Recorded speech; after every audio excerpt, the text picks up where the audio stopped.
अस्सलाम वालेकुम एवरीवन।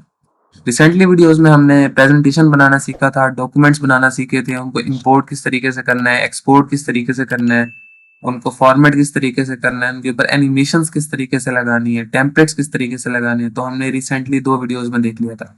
तो आज की वीडियो में हम बैनर बनाना, पोस्टर बनाना सीखेंगे या इनविटेशन कार्ड वगैरह वगैरह जो भी आप बनाना चाहो। आप आज की वीडियो आपके लिए बहुत यूजफुल होने वाली है। तो सिंपली आप क्रिएट वाले ऑप्शन पर जाओगे, ऊपर सर्च करोगे बैनर, तो ये आपको बहुत सारे ऑप्शन दे देगा कि आपने किस तरीके का बैनर बनाना है, पोस्टर बनाना है, इनविटेशन कार्ड बनाना है। तो आप ऊपर सर्च कर लोगे तो ये आपको उस हिसाब से सेटिंग प्रोवाइड कर देगा। लाइक मैंने यहाँ पे बैनर क्रिएट करना है, तो मैं सिंपली बैनर पे क्लिक करूंगा। उसके बाद वही तरीका, सारे टेम्पलेट्स आप यहाँ से ड्रैग एंड ड्रॉप कर सकते हो। तो यहीं से आपने सिंपली इसको ड्रैग एंड ड्रॉप करोगे ना, तो ये आपका अप्लाई हो जाएगा फिल्टर यहाँ पे। तो आप इसको आप अपने हिसाब से कस्टमाइज कर सकते हो। ठीक है, आप अपने हिसाब से इसकी पिक्चर चेंज कर सकते हो, डिलीट कर सकते हो, अपने हिसाब से इसको कस्टमाइज कर सकते हो, उसका टेक्स्ट चेंज कर सकते हो, वगैरह वगैरह। लेकिन अगर आपको अपने कॉन्टेक्स्ट के हिसाब से टेम्पलेट नहीं अवेलेबल हो रहा, तो आप किस तरीके से करोगे? लाइक मैं सारे को एडिट कर लेता हूँ, ब्लैंक शीट कर लेता हूँ। लाइक अब मैंने एक बैनर बनाना है, लेकिन वो सारी जो फाइल्स होंगी वो मैं गूगल से डाउनलोड कर लूंगा, बैकग्राउंड पिक्चर्स गूगल से डाउनलोड कर लूंगा और उन सारों को कैनवा में इंपोर्ट कर लूंगा। लोगो किस तरीके से लगाना है, बैकग्राउंड को किस तरीके से मैनेज करना है, तो वो सारा मैं इस वीडियो में एक्सप्लेन कर दूंगा। सिंपली आप फाइल वाले ऑप्शन में जाओगे और सेकंड ऑप्शन पे आपको अपलोड फाइल्स का ऑप्शन दिखाई देगा, तो आपने इसको सिलेक्ट कर लेना है। इससे क्या होगा कि आपके सिस्टम के अंदर जो जो फाइल्स ठहरी हैं तो वो आप इजीली इसके अंदर इंपोर्ट कर सकोगे। लाइक यहाँ पे मेरे पास ये इमेजेस अवेलेबल है, व्हाट्सएप से मैंने डाउन किसी ने भेजी मुझे या मैंने गूगल से डाउनलोड कर ली, वगैरह वगैरह। तो इस साइड पे शो करेगा कि हाँ भाई इमेजेस जो है ना हमारे सिस्टम के अंदर आ रही है। तो जैसे ही इमेजेस यहाँ पे आ जाएंगी, आपने सिंपली इसको ड्रैग एंड ड्रॉप करना है। ये मैंने पहली पिक्चर, ये मैंने अपना लोगो यहाँ पे इंपोर्ट कर लिया और ये मैंने अपना थर्ड बैकग्राउंड इंपोर्ट कर लिया। तो अब इनको बारी आती है इनको सेट करने की, इनके ऊपर टेक्स्ट लिखने की, तो वो किस तरीके से करना। तो सबसे पहले आप बैकग्राउंड सिलेक्ट कर लो। लाइक इस बैकग्राउंड को डिलीट कर देते हैं और इसको बैकग्राउंड बना लेते हैं इस तरीके से। ये मैंने बैकग्राउंड पे एक कॉन्टेक्स्ट लगा दी है, एक पिक्चर को मैंने इंपोर्ट कर दी है, सही तरीके से उसको प्रॉपरली सेट कर लिया। तो अब इस पिक्चर के ऊपर मैं देखता हूँ कि साइड पे सारा बैकग्राउंड आ रहा है, तो ये काफी अजीब लग रहा है। तो यहाँ पे बैकग्राउंड रिमूवर जो है वो मेरे पास प्रो वेरिएंट है। ठीक है, तो मैंने प्रो वेरिएंट में नहीं जाना, सिंपली मैंने यहाँ पे सर्च कर लेना है बीजी रिमूवर। सिंपली मैं इस वेबसाइट पे आ जाऊंगा, remove.bg। मोबाइल पे भी अवेलेबल है, कंप्यूटर पे, तमाम प्लेटफॉर्म्स पे इसी नेम के साथ अवेलेबल। तो मैंने इसका बैकग्राउंड रिमूव करना है, सिंपली मैं इसके अंदर फाइल इंपोर्ट करूंगा, तो ये मुझे उसका बैकग्राउंड जो है रिमूव कर देगा। तो यहाँ से मैं उसको सिंपली डाउनलोड कर लूंगा, तो ये मैं डाउनलोड होकर फोल्डर में सेव होगी। तो इस वाले को मैं यहाँ से डिलीट कर दूंगा, अपलोड वाले ऑप्शन में आके अपलोड फाइल करूंगा।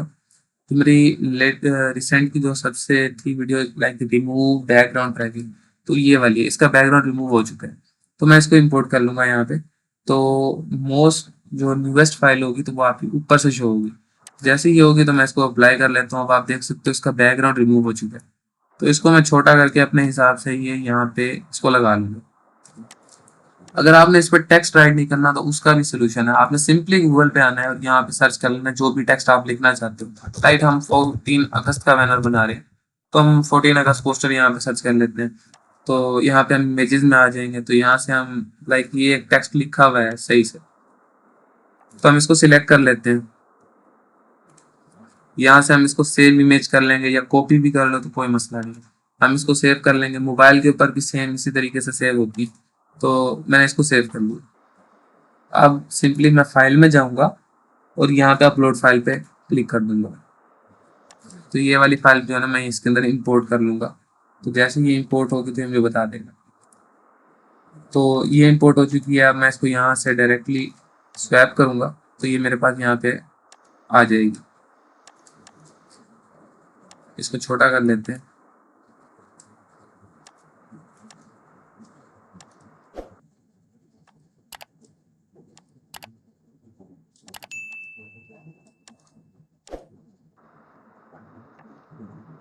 तो ये जो आपका लोगो है, अब आप लेयर वाले ऑप्शन में आओगे ना, तो आपने इस लोगो को अब आगे लाना है। लाइक अभी ये दिख रहा है कि ये हमारा लोगो पीछे गया हुआ है, तो मैं इसको आगे किस तरीके से लाऊंगा। सिंपली आपने लेयर वाले ऑप्शन में आना है और आपने इसको ब्रिंग टू फ्रंट करना है। ऐसे क्या होगा, इसका लोगो आपका आगे आगे आ जाएगा। अब मेरे पास ये वाली इमेज है, लाइक मैं बता रहा था कि इस इमेज का हम सिंपली टेक्स्ट ही काट लेंगे, डायरेक्ट टेक्स्ट काट लेंगे। तो हम इसके लेयर में आएंगे और ब्रिंग फॉरवर्ड कर लेंगे इसको। तो यहाँ से मैं डबल टैप करके ना इसको अपने हिसाब से जो क्रॉप है कर लूंगा। तो ये क्रॉप हो चुकी है पूरी इमेज हमारी, जिस तरीके से हमने क्रॉप करनी थी या जो जो टेक्स्ट हमने लगाना था। तो अब हम इसका साइज यहाँ से छोटा कर लेंगे।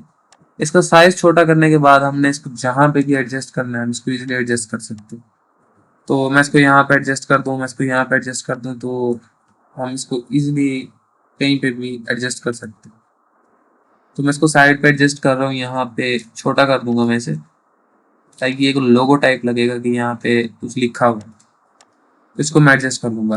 तो अब जो हमारी अगली चीज है कि हमने कोई हेडिंग्स ऐड करनी है, कोई टेक्स्ट ऐड करना है, तो फाइल में जाऊंगा सिंपली, जहाँ पे हमारे अपलोड्स हैं, तो वहाँ पे हमारे पास काफी सारे ऑप्शन आते हैं। तो यहाँ पे हमारा टेक्स्ट का ऑप्शन भी है, जिस तरह अपलोड का ऑप्शन नीचे आ रहा है, तो यहाँ पे हमारा टेक्स्ट का ऑप्शन भी है। तो टेक्स्ट बॉक्स ऐड कर लो। टेक्स्ट बॉक्स का फायदा क्या है कि आप कहीं भी चाहो तो उसको ड्रा कर सकते हो, तो उस टेक्स्ट बॉक्स को लिख सकते हो। इसको आप कहीं पे भी मूव कर सकते हो। हेडिंग होगी तो बड़ी होगी, ऑलरेडी आई हुई, तो यहाँ पे मैं लिख लेता हूँ, इसको जल्दी से मैं एडिट कर लेता हूँ।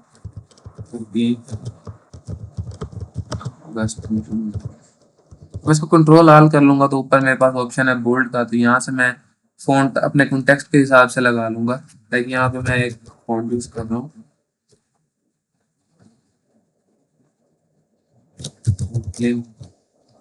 तो ये इस नाम का कोई हमारे पास फॉन्ट है। तो ये फ़ॉन्ट मुझे इस कॉन्टेक्स्ट के हिसाब से सही लगा। मैंने गूगल से या चैट जीपीटी से सर्च कर लिया कि इससे इसके हिसाब से कौन सा फ़ॉन्ट सही रहेगा, कौन सा फ़ॉन्ट फॉर्मेट इसके लिए सही रहेगा, तो ये था। तो मैं इसका साइज़ अपने हिसाब से बड़ा करता हूँ, लाइक इट्स ओके। अब मैं मैनुअली टाइप करने से अच्छा मैं डायरेक्ट यहाँ पे 110 लिख देता हूँ, तो ये फॉर्म खुद से ही बड़ा हो जाएगा, मुझे बार बार टाइप करने की ज़रूरत नहीं। तो यहाँ पे मैं इसको मेंशन कर लूंगा। और अब मैंने इसका करना है कलर चेंज। लाइक अगस्त है ना, तो मैं इसका कहता हूँ कि अगस्त वाला जो कलर है वो ग्रीन है। तो ये जो हमारा अगस्त वाला कलर है ये ग्रीन हो गया। बाकी दो हमारे पास ब्लैक कलर में, तो बाकी दो कलर्स को भी हम यहाँ से कस्टमाइज कर लेते हैं। लाइक लाइट ग्रीन कर लेते हैं इन दोनों को, इस तरीके से। तो ये हमारा बन गया। अब नीचे एज इट इज आप कोई भी जो आपने कोड लिखना है या कोई भी मैसेज देना है तो आप नीचे लिख दो।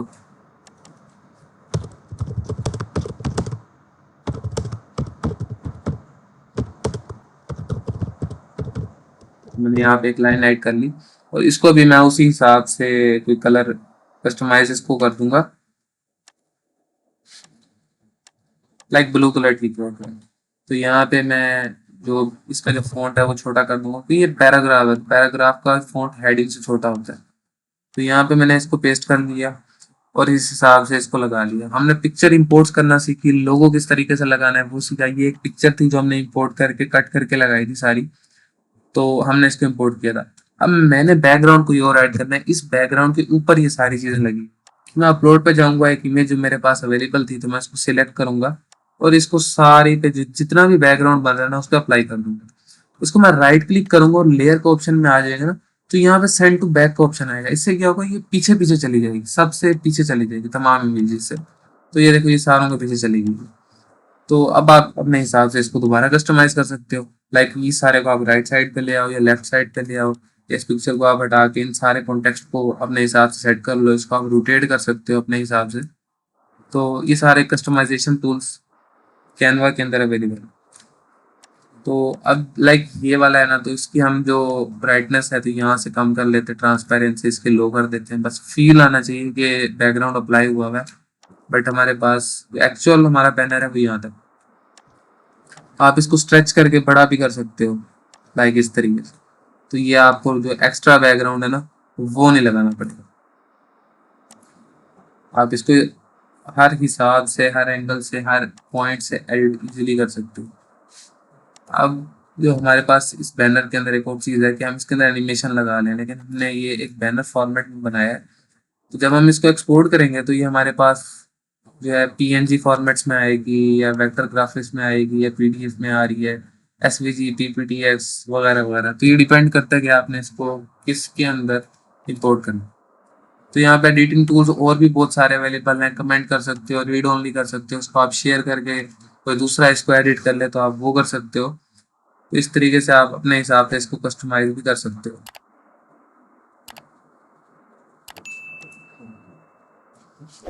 तो ये बैनर हमारा टोटली रेडी है, जो सिंपल बैनर है। अगर आपने इलस्ट्रेशन मजीद करनी है तो आप उसके लिए पिक्चर सिलेक्शन वगैरह वगैरह वो अपने कॉन्टेक्स्ट के हिसाब से देख लो और इसको एडिट करते हो। तो यहाँ पे वही सारे ऑप्शन हैं जो हमने वर्ड में, पावर पॉइंट में देखे थे। तो इफेक्ट्स भी हमारे पास है, जहाँ से आप इनके ऊपर इफेक्ट्स अप्लाई कर सकते हो, कलर मोटा छोटा इनको रोटेट करना, ये सारी चीज़ें भी आप इस पे इजीली कर सकते हो।